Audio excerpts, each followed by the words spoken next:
উনি তো যোগ্য অযোগ্য সবাইকেই দেখার কথা বলেছেন যে আগে যোগ্যদের সঙ্গে বসবো, তারপর অযোগ্যদের কথা দেখবো। কিন্তু অযোগ্যরা যারা মানে চাকরি বিক্রি করলো তাদেরকে মানে আইডেন্টিফাই করার তার যে প্রক্রিয়া, সেটা কি মুখ্যমন্ত্রী করবেন বা তাদের আদৌ শনাক্ত করা যাবে?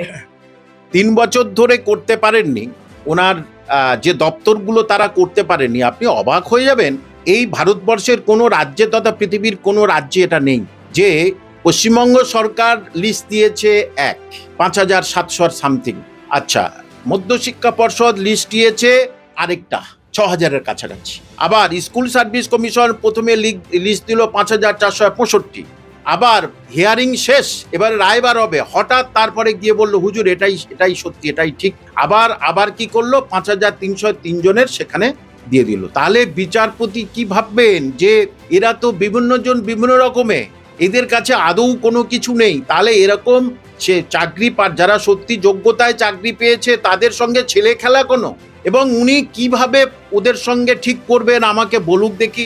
হ্যাঁ, আমি চ্যালেঞ্জ নিচ্ছি ওনার সঙ্গে, উনি কিভাবে ঠিক করবেন আগে বলুক, যে হ্যাঁ আমি এইভাবে ঠিক করব, উনি বলুক দেখি কিভাবে। স্কুল সার্ভিস কমিশন সে কিছু ছাতা মাথা খুঁজে পায়নি, আর উনি মুখ্যমন্ত্রী হয়ে নানা রকম ঝামেলা থেকে উনি এটা উদ্ধার করবেন। মানে বললাম তো, মিথ্যাচারী টু দি পাওয়ার 100 হলে যা হয় তাই।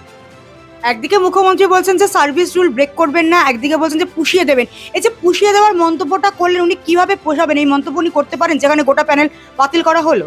শুনুন, পুষিয়ে দেওয়া কথাটা হচ্ছে খুব কুরুচিকর কথা। গ্রামে গঞ্জে ইত্যাদিতে বিভিন্ন ভাবে এই কথাগুলো আমি গ্রামের মানুষদের সম্মান রেখেই বলছি।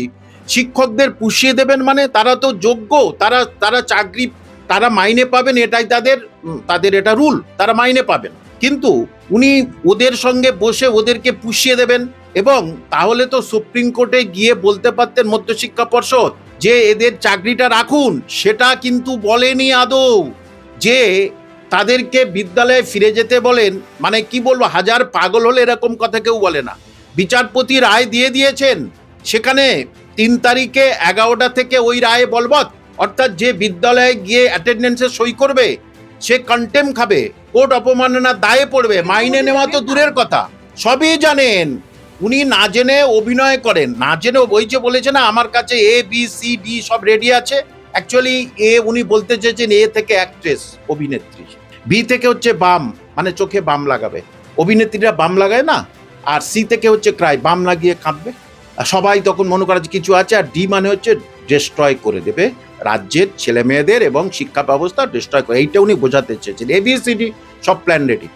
যে সুপ্রিম কোর্টের অন্তিম ভার্ডিক এসে গেছে, সেখানে ইন্টারন্যাশনালও ক্ষমতা নেই এটাকে কিছু করার, এবং এই সময় রাজনীতিবিদরাও তারাও ঘোলা জলে মাছ ধরছে। মাননীয় শুভেন্দু অধিকারী বলছেন যে আমরা যদি ক্ষমতায় আসি তোমাদের তো কি করে দেবেন। ত্রিপুরাতে তো একই কথা বলেছিলেন, কি করে আবার দেখা যায় যে কংগ্রেস রাষ্ট্রপতির কাছে চিঠি দিয়েছে। কেন, এটা কি কোনো ফাঁসির সাজা হয়েছে যে রাষ্ট্রপতির কাছে চিঠি দেবো? এটার সমস্যার সমাধান কোনোভাবেই আর হবে না। মানে ওদেরকে পুনরায় পরীক্ষা দিয়ে যোগ্যতার পরিচয় দেওয়া ছাড়া কোনো উপায় নেই।